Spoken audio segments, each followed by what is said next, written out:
公元前139年3月，19岁的刘彻来到坝上，去祭祀先祖，祈福除灾。返回时，就顺路去看望自己的姐姐平阳公主。平阳公主是刘启和王志的长女，她因为嫁给了开国功臣曹参的曾孙平阳侯曹寿为妻，所以称她为平阳公主。她知道皇后陈阿娇一直没有生育，于是就挑选了很多的良家女子养在家中，准备进献给自己的弟弟，选娶为妃。所以刘彻来了之后，他就挑选了10几个女孩，精心装扮了一番后出来拜见刘彻。可刘彻却一个都没看上，平阳公主只能让他们全部退下，连忙命人摆上酒菜招待弟弟，并且喊出歌女们现场助兴。可让平阳公主没想到的是，她精心挑选的美女刘彻都没有看上，可在这些歌女中，刘彻倒是看上了一个。平阳公主很高兴，连忙让这名歌女去服侍刘彻。刘彻就在他更衣的轩车里将这名歌女给临幸了。见刘彻还挺满意，平阳公主就让把她直接带回宫里去。这名歌女就是卫子夫，是河东郡平阳县人。平阳县就是平阳侯曹寿的封地。他的母亲魏媪是平阳公主家的奴仆，所以卫子夫也从小就在平阳公主家里学习歌舞，成为了一名歌女。按理说，卫子夫已经被皇帝临幸过了，还被带进了宫里，从此就应该获得皇帝的恩宠了。然而，自从他被带到后宫后，就再也没有见过刘彻。直到1年之后，刘彻打算释放一批不中用的工人出宫，在挑选工人的时候，他才又见到了卫子夫。卫子夫哭着请求刘彻让把他也放出宫，让他回家吧。刘彻看他哭得心疼，便产生了怜爱之心，就再次临幸了他。结果这次却让卫子夫给怀上了。刘彻得知后非常高兴，对他的尊宠也就一天胜过一天。当卫子夫怀孕的消息被皇后陈阿娇知道后，她是异常的嫉妒，却又无能为力，只能去找自己的母亲刘飘。刘飘可不是个善茬，为了能给卫子夫一个下马威，他决定拿卫子夫的弟弟卫青开刀。卫青是卫子夫同母异父的弟弟，他们的母亲魏媪有1儿3女。后来他又与来平阳公主家里办事的县吏政绩，私通后生下了一个男孩，取名卫青，于是卫青就成了一个私生子。但是他的母亲只是个奴仆，难以养活这么多孩子，于是只能将卫青送到他亲生父亲郑季的家里。可郑季对这个儿子也是毫不待见，来了之后就打发卫青去放羊。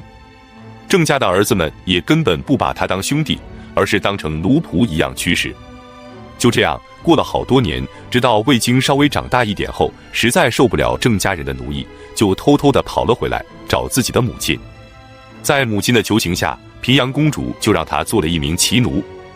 现在姐姐卫子夫受宠了，卫青也就被召进了宫里当差，摆脱了奴仆的身份。在这里，他还结交了一个好朋友，名叫公孙敖。就在刘飘为了打压卫子夫，准备杀害卫青的时候，公孙敖便果断地出手了。卫青已经被刘飘派人给抓走了，随时都有可能被杀害，所以去给皇帝和卫子夫汇报已经是来不及了。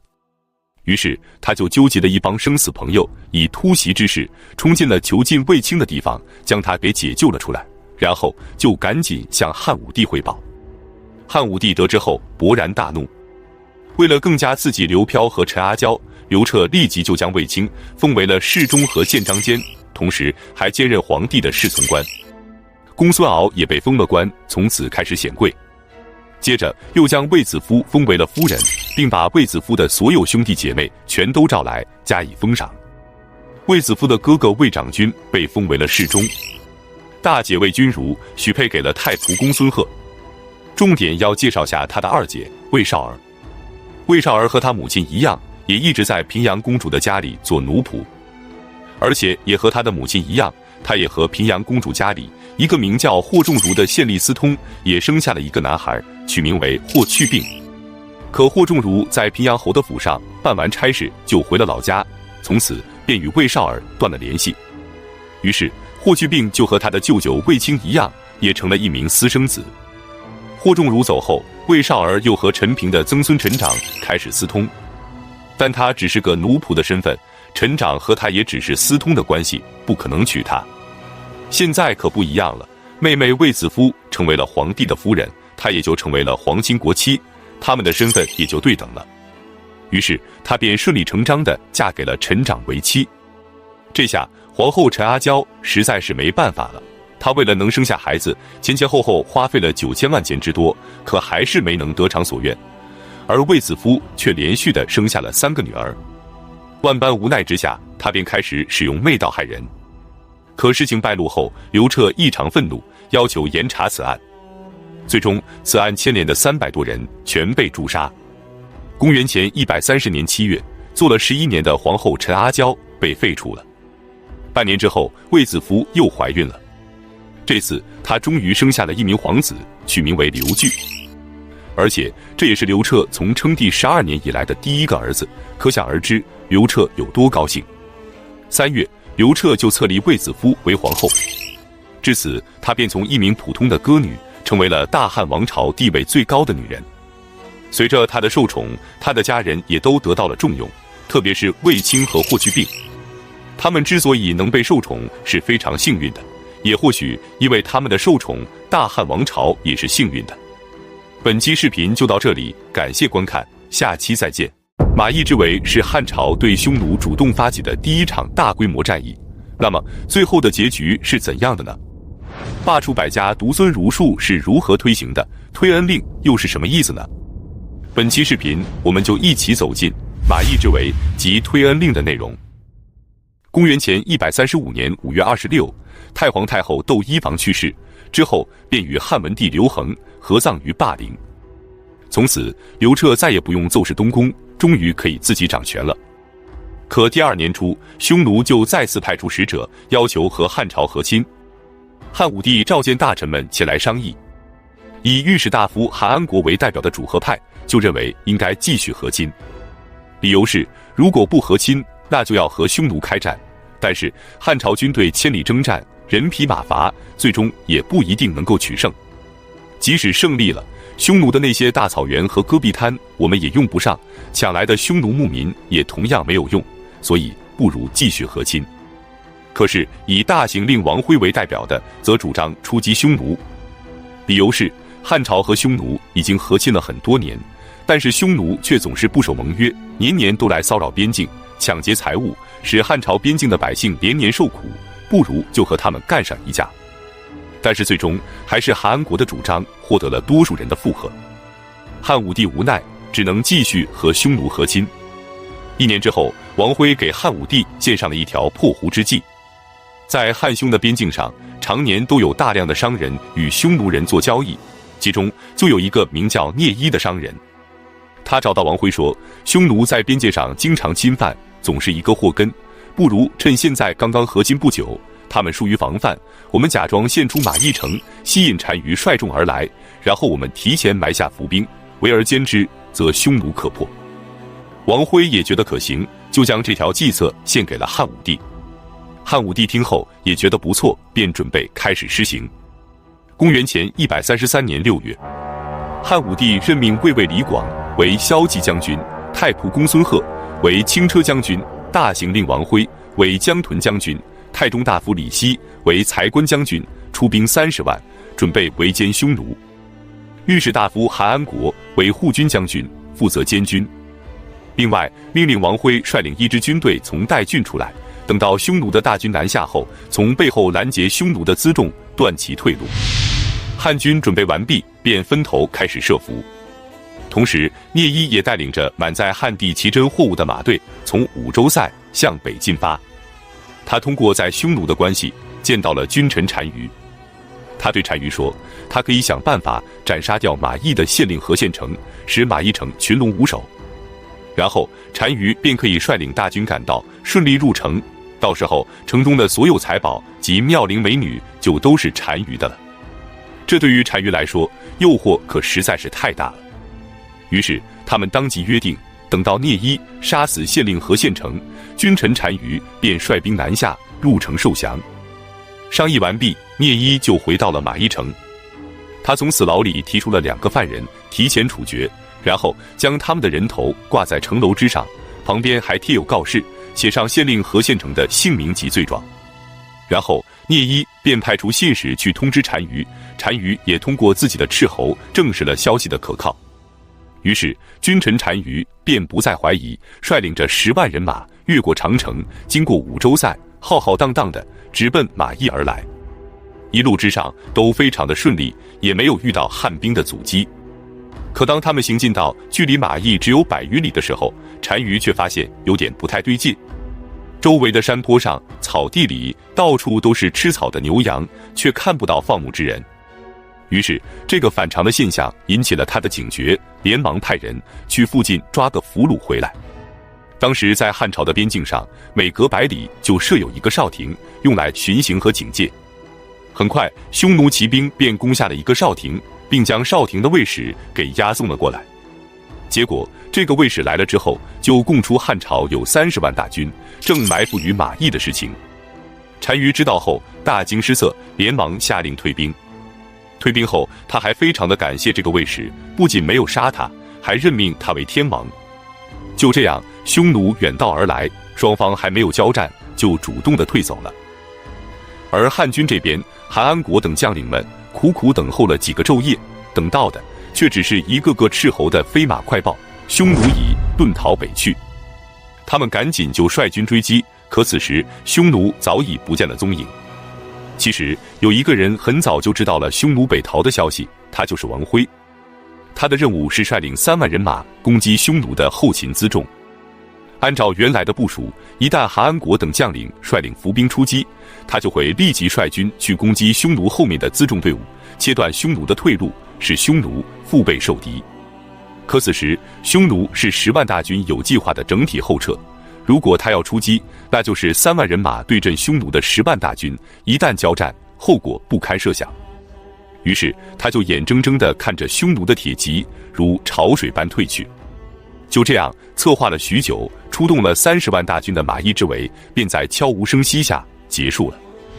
回到长安后，汉武帝震怒，首先就是将王辉给关入了监狱，交由廷尉定罪。廷尉给出的罪名是斗饶罪，也就是临阵避敌不前之罪，罪当处斩。王辉的家人赶紧拿着千金去找丞相田汾想办法。田汾虽然收下了这笔重金，却不敢给皇帝上奏。他就偷偷的去找自己的姐姐王氏，让王太后去向刘彻说情。可刘彻却说，如果王辉能够出击，纵使不能捉到单于，但总该有所斩获，多少还可以安慰一下将士们的心情。可他却放弃了这个机会，朕若不杀他，何以谢罪于天下呀？王辉知道后便羞愧无言，拔剑自刎而死。至此马邑之围结束。此战虽然没有成功，但从此便结束了汉朝和匈奴维持了60多年的核心政策，同时也拉开了汉匈之间大规模战争的序幕。在汉匈大战之前，汉武帝还需要解决几件大事。第一个便是一直被窦太后阻挠的改尊儒术。窦太后去世的第2年，汉武帝便采用了董仲舒的建议，将不治儒家5经的太常博士一律罢黜，将黄老学说以及其他百家之言的学者们从此都拒之于官学之外。这便是历史上著名的罢黜百家，独尊儒术。之后朝廷的官吏主要都是出自于儒生，儒家便逐步开始发展，成为此后2000多年统治人民的正统思想。这虽然不利于学术文化的发展，但在当时却有益于专制制度的加强和国家的统一。公元前104年，董仲舒因病去世，葬于长安城郊。相传有一天，汉武帝出城狩猎，路过董仲舒的墓地时，在距离墓地30丈外，就翻身下马，步履而行。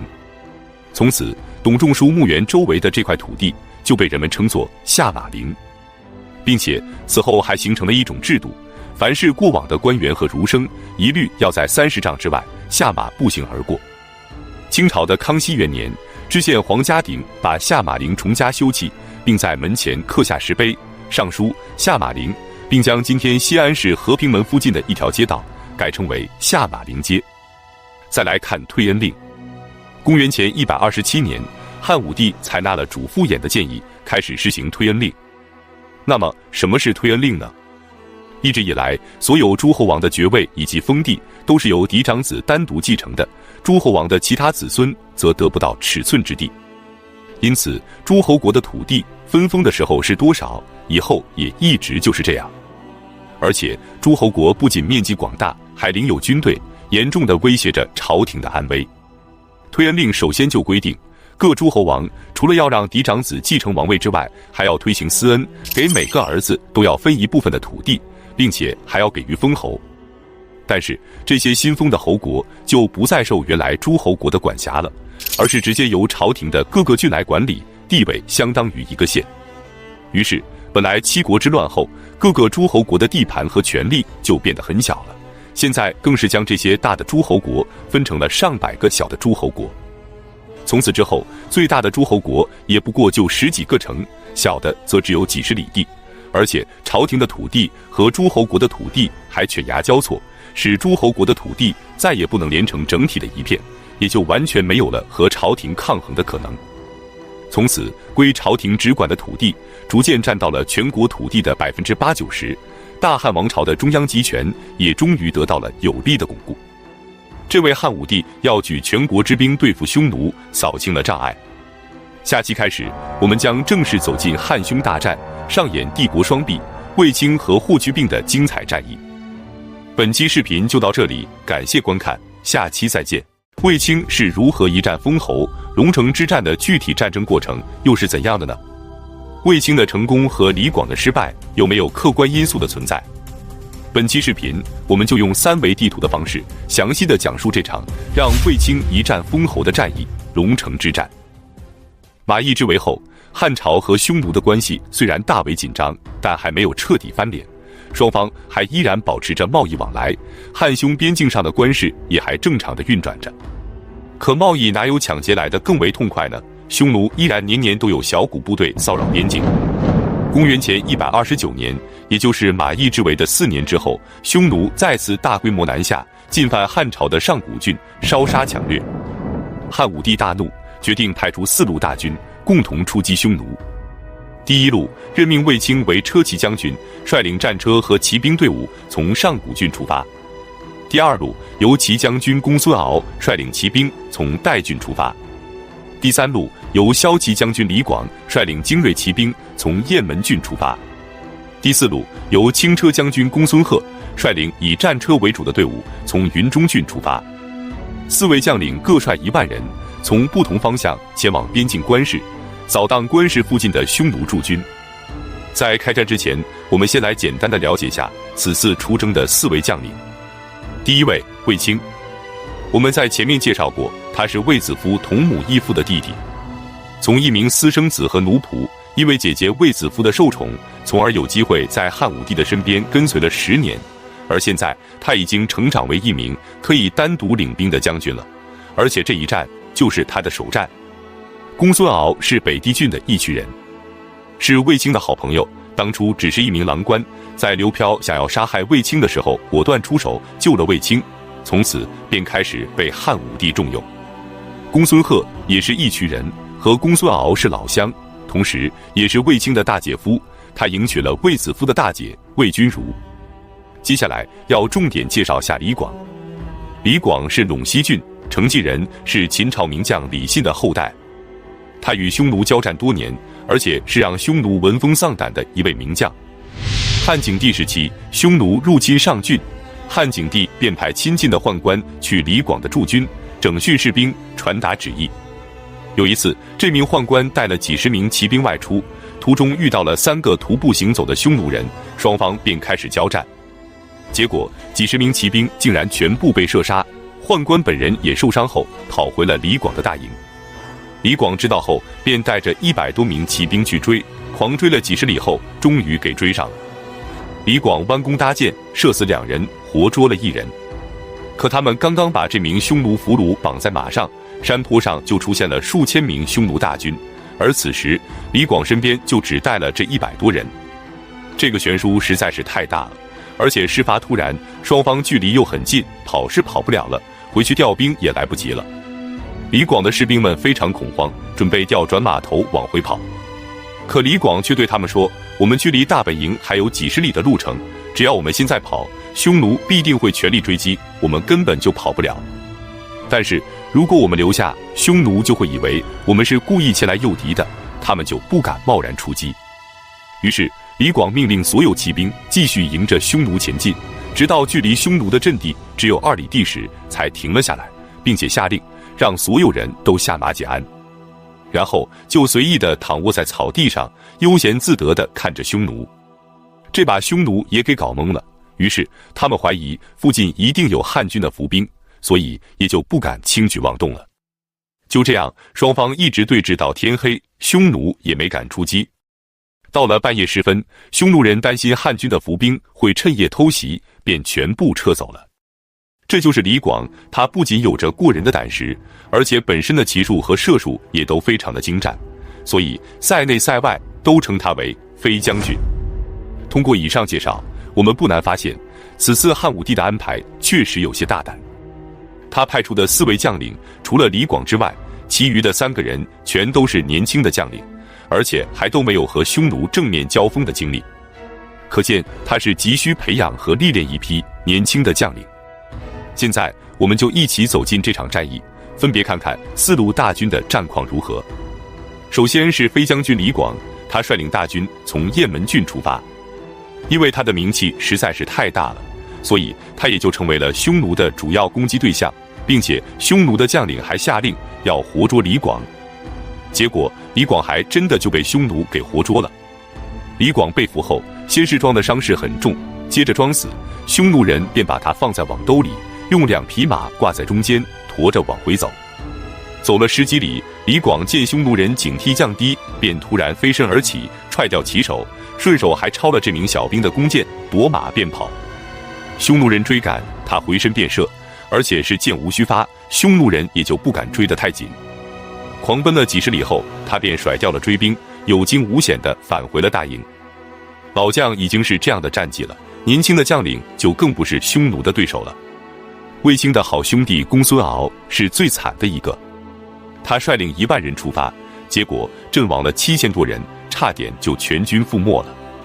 卫青的姐夫公孙贺比公孙敖能好一点，虽然没有损兵折将，但也没有任何的战绩，只能算是白跑了一趟。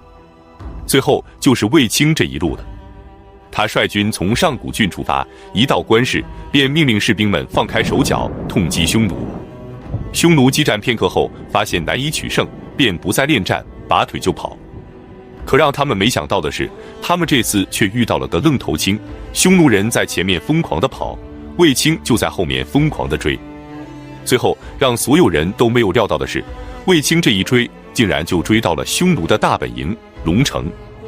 龙城是匈奴著名的城堡，是匈奴部族祭祀龙神的地方，故名龙城。位于今天外蒙古首都乌兰巴托以西大约470公里处的和硕柴达木湖附近。而且卫青斩杀了700多个匈奴人之后，还顺利地返回了上古。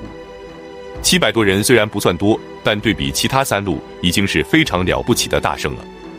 更何况龙城可是匈奴的祭天之地，对于匈奴意义非凡。因此汉武帝对他非常满意，封他为关内侯。于是卫青一战封侯，从此便开始崭露头角，名声鹊起，也通过此战奠定了他在军中的地位。而李广因为被匈奴人活捉，公孙敖则惨败，因此回到长安后，他2人便被打入了死牢，准备行刑问斩。但是他们最终都没有死，原因是他们用钱买了一条命。在汉朝的时候，有个不成文的规定，有些死罪是可以通过以下2种方式免除死刑的。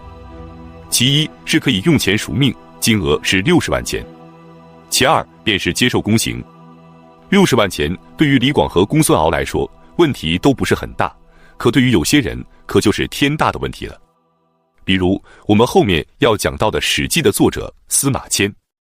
本来视频到这里就该结束了，卫青的勇猛和果断非常的符合人们对于英雄的期待。但是我们也不想神化卫青，我们再回过头来详细的分析下这场战役，就会发现，其实这场战役除了卫青本身的英勇之外，也有一些客观因素的存在，最终成就了卫青。首先，此次出征，汉朝的4路大军是没有主将的，4名将领是各打各的，没有统一的协调和配合。匈奴这次抢劫的是上古郡，因此卫青从上古出击，迎击的应该就是匈奴的主力。但事实上，等到汉朝出兵的时候，匈奴已经从上古抢完了，沿着边境线开始向西移动。所以卫青出击后，迎战他的并不是匈奴的主力，匈奴也就当然无法取胜了，只能被迫撤退。于是卫青就一直追击。而匈奴的这次抢劫也是倾巢而出，也根本就没有想过汉朝军队会去偷袭龙城，所以后方也根本就没有布防。不巧的是，他们还就等上了卫青，一个不按常理出牌的将领，竟然就一直追到了龙城。可公孙敖的运气就差了一点，他本来迎战的并不是匈奴的主力，可等到他要出击的时候，匈奴的主力也刚好就到了，于是他部下的7000多人就被匈奴给斩杀了。运气更差的还有李广，他的名气确实是太大了，于是匈奴听说李广出征，便组织了全部的兵力压向了他，从而导致了李广的惨败。而公孙贺之所以没有损兵折将，是他根本就没有遇上匈奴。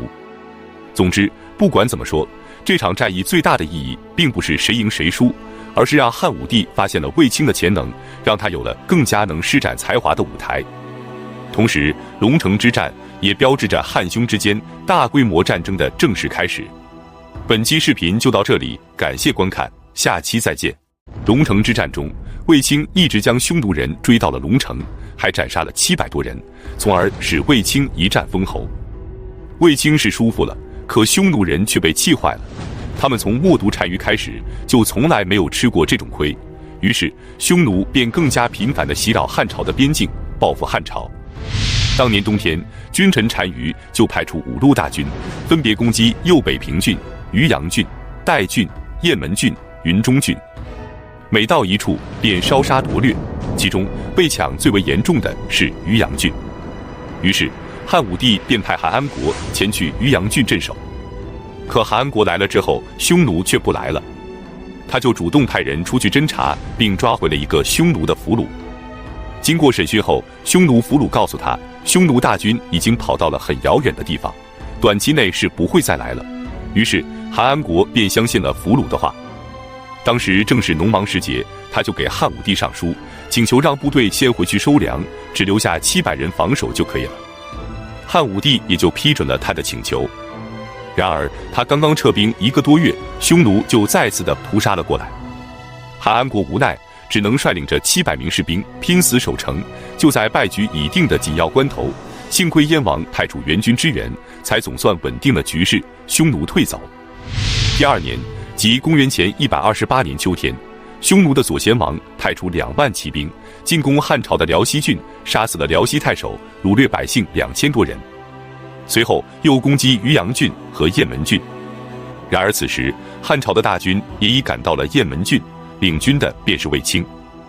卫青率领3万大军从雁门郡出发，李希率军从代郡出发，2路大军共同夹击匈奴。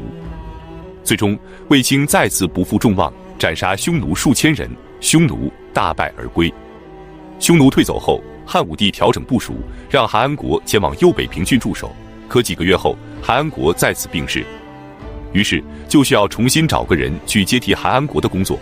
汉武帝便想到了李广。在龙城之战中，李广被活捉后逃了回来，汉武帝将他打入死牢。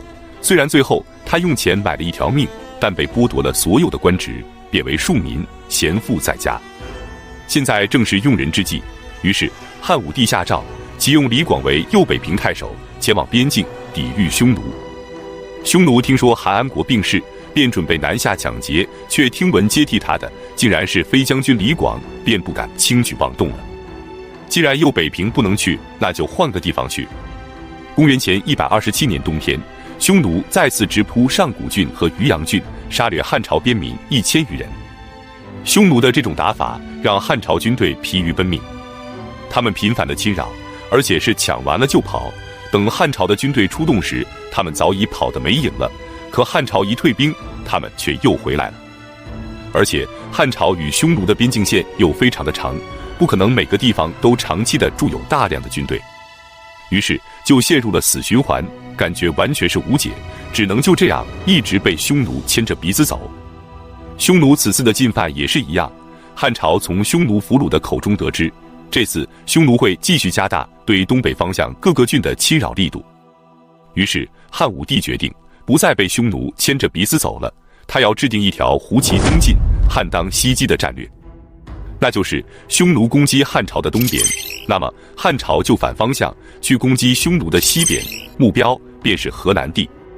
河南地指的是阴山以南、贺兰山以东、鄂尔多斯高原以西的这一块冲积平原，位于今天内蒙古伊克昭盟一带。黄河沿着贺兰山向北流去，由于阴山的阻挡，折而向东，之后又沿着吕梁山向南，便形成了一个几字形的大弯曲。后来这个地方也被称为河套平原。这里水草丰美，土壤肥沃，自古就有黄河九害为富一套的说法，所以这里就成了匈奴非常重要的放牧和养马之地。河南地不仅在经济上有着巨大的优势，在军事上更是具有重大的战略意义。匈奴经常以河南地为跳板，侵扰汉朝的北地郡和上郡，而且河南地距离长安也不足千里，就如一把尖刀插在了汉朝的背后。这里长期盘踞着的是楼烦王和白羊王，他们也是匈奴进攻汉朝的前哨，打掉他们就等于拆掉了匈奴的跳板。于是汉武帝便要筹划一场更大的战役，给予匈奴沉重的打击。首先他命令李希率领1万大军出代郡，佯攻匈奴，做出要从正面攻击单于主力的假象。果然，匈奴单于得知汉军从代郡出来的消息后，当即就命令左贤王和右贤王都向中间靠拢，准备3路大军共同围攻汉军。而此时卫青则率领着3万人马，偷偷地从云中郡出发，快速地沿着秦长城内侧、黄河的北岸急速向西行军。经过前期斥候的多次打探，这块地方是右贤王、楼烦王和白羊王3方辖区的交界处，处于谁都可以管，但谁也都不管的状态。而且从秦朝之后的80多年间，就从来没有汉军出现在这里，所以匈奴也就习惯了不在此处设立警戒。于是卫青的3万人马便不受任何抵抗，快速地来到了高阙。高阙是今天内蒙古杭锦后旗西北阴山上的一个缺口，状如门缺，故得此名，是一个重要的交通要道。于是卫青在这里留下了5000精骑守卫，将楼烦王和白羊王与匈奴右贤王的联系彻底切断。随后卫青便率领着苏建和张自恭等将领，以及2万多汉军，以迅雷不及掩耳之势向楼烦王和白羊王发动了突然袭击。楼烦王和白羊王一直以为汉军此刻应该正在代郡和匈奴大军决战呢，他们的河南地应该是高枕无忧的，因此也就没有做任何的防备。面对突如其来的攻击，顷刻间匈奴人便死伤惨重。他们赶紧派人去请求右贤王的支援，可卫青早已将这条路给切断了。他们派出去的信使也毫无意外的都被汉军给抓获了。又苦战了大半天之后，楼烦王和白羊王知道他们败局已定，还是赶紧逃命要紧。于是他们一面命人拼命抵抗，一面悄悄地带领着卫队趁着夜色溜走了。主将已跑，匈奴士兵要么被俘虏，要么就四散奔逃而走。卫青则率领着精骑沿着黄河南下，一面追击白羊王和楼烦王，一面对河南地实行包围，一直追到陇西郡才作罢。至此河南地之战结束。此一战卫青活捉匈奴数千人，夺取牲畜牛羊达100万之多，而且还是全甲兵而还，基本上没什么伤亡。消息传回长安，整个长安都沸腾了。这是自从汉朝建国以来对抗匈奴取得的最大的战果了。汉武帝异常高兴，加封卫青为长平侯，10亿3800户。同时被封侯的还有卫青的2个部将，苏建被封为平陵侯，张自恭被封为案头侯。仗已经打完了，又有个问题出现了。卫青此战收获颇丰，但对于这块土地是该撤军呢，还是该派军去驻守呢？汉武帝让群臣商议，结果大臣们意见不一。最终汉武帝采纳了主傅衍的建议，派兵驻守。公元前127年夏天，汉武帝下令从各地迁移10万人前往河南地，并在此建立朔方郡。派苏建去修筑朔方城，并修缮秦朝时期蒙恬将军所筑的要塞，继续巩固黄河屏障。同时，在秦朝九原郡的基础上，又建立了五原郡，彻底地堵住了长安北部的缺口，也使汉朝北部的防线前移到了黄河沿线。这块沃野千里的土地，从此便成为了大汉王朝进攻匈奴的军事基地。这里既可以以民养民，还可以军民合作，共同守城。匈奴再想打进来，可就没那么容易了。而且河套地区还是天然的牧场，汉武帝便在此设置了军马场，为后续的战争蓄养了大批的良马。从此之后，汉朝对匈奴的作战便开始化被动为主动了。本期视频就到这里，感谢观看，下期再见。